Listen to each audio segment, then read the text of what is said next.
hugs a friend who is done with treatments that don't give you clearer skin. Be the you who controls your psoriasis with Stelara. Just 4 doses a year after 2 starter doses. Stelara may lower your ability to fight infections and may increase your risk of infections and cancer. Some serious infections require hospitalization. Before treatment, get tested for tuberculosis. Before starting Stelara, tell your doctor if you think you have an infection or have symptoms such as fever, sweats, chills, muscle aches, or cough. Always tell your doctor if you have any signs of infection, have had cancer, if you develop any new skin growths, or if anyone in your house needs or has recently received a vaccine. Alert your doctor of new or worsening problems, including headaches, seizures, confusion, and vision problems. These may be signs of a rare, potentially fatal brain condition. Some serious allergic reactions can occur. Do not take Stelara if you are allergic to Stelara or any of its ingredients. Most people using Stelara saw 75% clearer skin, and the majority were rated as cleared or minimal at 12 weeks. Be the you who talks to your dermatologist about Stelara. You don't let anything keep you sidelined. That's why you drink Ensure with 9 grams of protein and 26 vitamins and minerals. For the strength and energy to get back to doing what you love. Ensure, always be you. IHOP has a fresh take on fresh fruit. Juicy oranges and plump strawberries or bananas and berries. Picked at the height of freshness and starting at just $4.99. Did we mention they were juicy? IHOP. Eat up every moment. Remember when everything you did was for the fun of doing it? BMW sports activity vehicles are the perfect combination of ample space, dynamic power, and sleek design. There truly is an X perfect for every adventure, so you can go wherever the fun takes you. BMW, the ultimate driving machine. Lease a BMW X1, X-Drive 28i for $339 a month. Dental professionals recommend using an electric toothbrush. For an exceptionally fresh feeling, choose Philips Sonicare Diamond Clean. Hear the difference versus Oral-B? In a recently published clinical study, Philips Sonicare Diamond Clean outperforms Oral-B 7000, removing up to 82% more plaque and improving gum health up to 70% more. It's sonic technology cleaning deep between teeth. From the most recommended sonic toothbrush brand by dental professionals. Switch to Philips Sonicare today. Philips Sonicare. Save when you buy now. What do you get after 6 continents? That's awesome. And 4 Emmy Awards? There we go. Life is good. You get sent to the South Pole. My face hurts. Oh. Anthony Bourdain, Parts Unknown. New episodes Sundays at 9 on CNN. We understand the value of hard work. We know great things don't happen overnight. We get up earlier. We work harder. Because connecting you to what matters to us.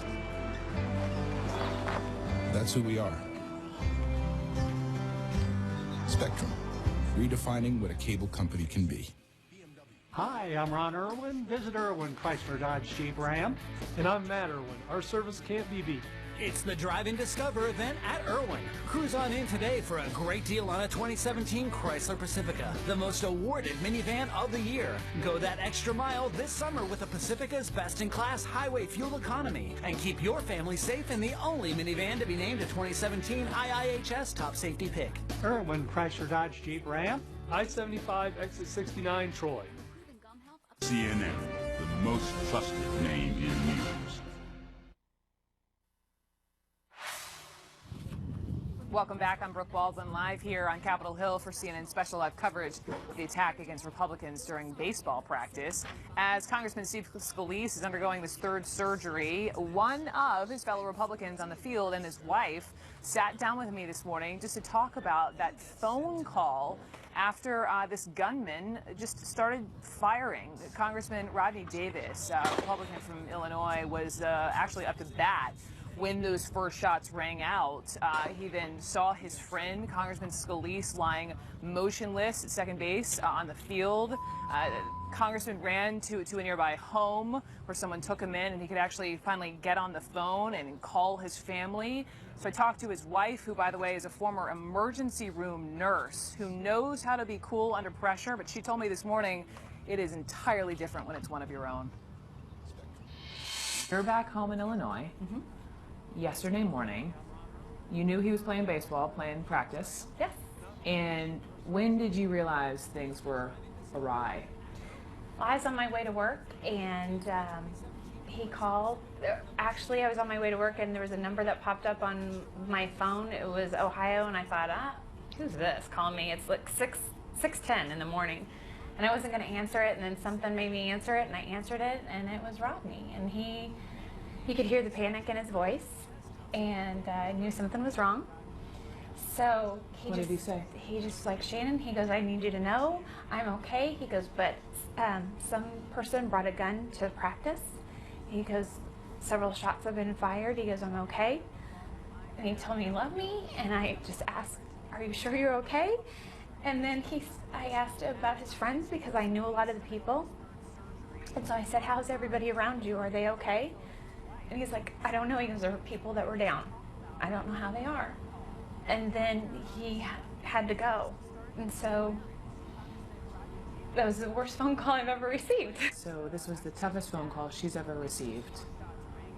What was it like on your end? Oh, it was the toughest phone call I've ever made. You know, this was after hearing the first shot, not knowing what it is as I'm standing up to bat at the plate, and then hearing the words, run, he's got a gun, diving into the dugout, eventually because of the bravery of the Capitol police officers that were on scene, the two that are our heroes, working my way across the street for better protection, and then running into an apartment because of a Good Samaritan that I found out through reports is named Ben Childers. So Ben, thank you, and your wife for opening your door to the three of us. And I wanted to make sure we called 911 because during the attack, I didn't hear any sirens. And I called him. I know I wasn't the first one, from Ben's house. And then I called Shannon and made that call. And then I called my daughter. And I didn't remember my son's numbers because I have him as contacts. So I had to have my daughter text me my son's numbers and make the call to them too. Those were the toughest calls I've ever had to make. Talking to a number of the members of Congress, though, who were out there saying, had Congressman Scalise not been there and those two police officers not been there, I don't even need to finish my sentence. You don't, because it's terrifying. And that's something that I think about all the time. And I am so grateful that the Capitol Police were there and were able to protect them all, because it just would be a different story. And we wouldn't be here today. And I know that. And that's what's sad and it's very scary. So you do believe that? I do believe that. I believe that they're the ones that saved them all, and I believe that they're heroes for all of that.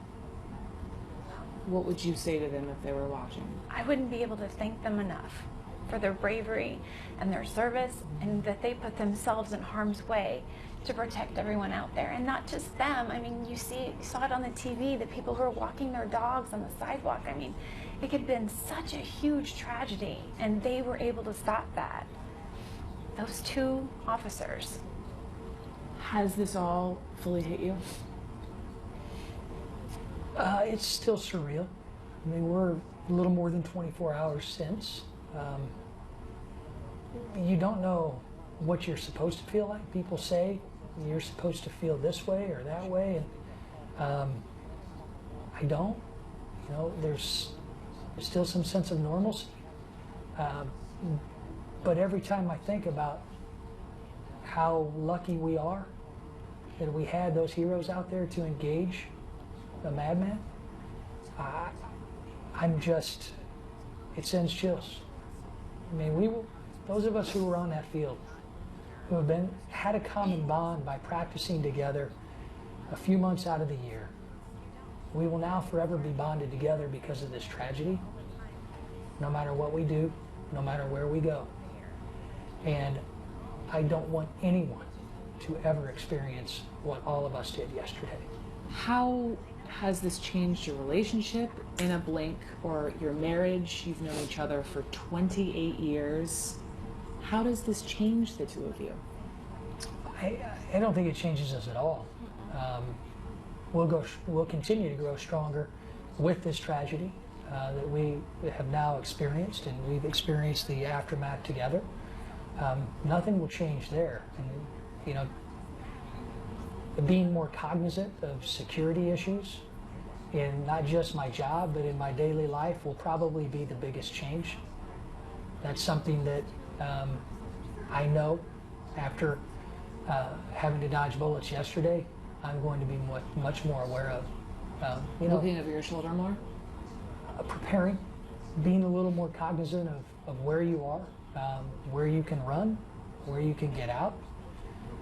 Those are the types of things that now, because of a madman coming to Washington and firing at us, I'm going to now prioritize much more than I did in the past.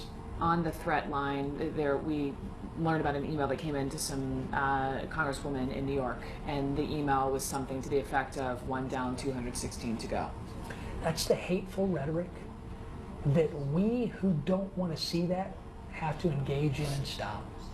We're going to have to be the ones to make the extra effort to call out those who are on the fringes for who they are, so that they know and feel that the majority is with us, not with them and how they think. And that's, hopefully we can do that and band together, because that's what's going to continue to make this country great. We got to ratchet down this hateful rhetoric on both sides. Otherwise, you're going to see more tragedies like this. Steve's going to have multiple surgeries, and Steve's going to have a long recovery.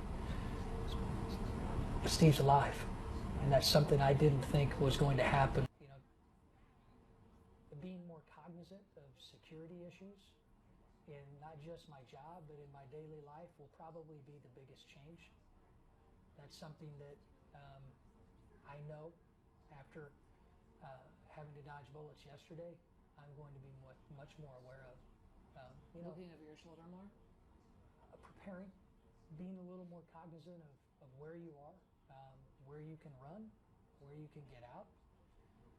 Those are the types of things that now, because of a madman coming to Washington and firing at us, I'm going to now prioritize much more than I did in the past. On the threat line, we learned about an email that came in to some congresswoman in New York, and the email was something to the effect of 1 down, 216 to go. That's the hateful rhetoric that we who don't want to see that have to engage in and stop. We're going to have to be the ones to make the extra effort to call out those who are on the fringes for who they are, so that they know and feel that the majority is with us, not with them and how they think. And that's, hopefully we can do that and band together, because that's what's going to continue to make this country great. We got to ratchet down this hateful rhetoric on both sides. Otherwise, you're going to see more tragedies like this. Steve's going to have multiple surgeries, and Steve's going to have a long recovery. But Steve's alive, and that's something I didn't think was going to happen.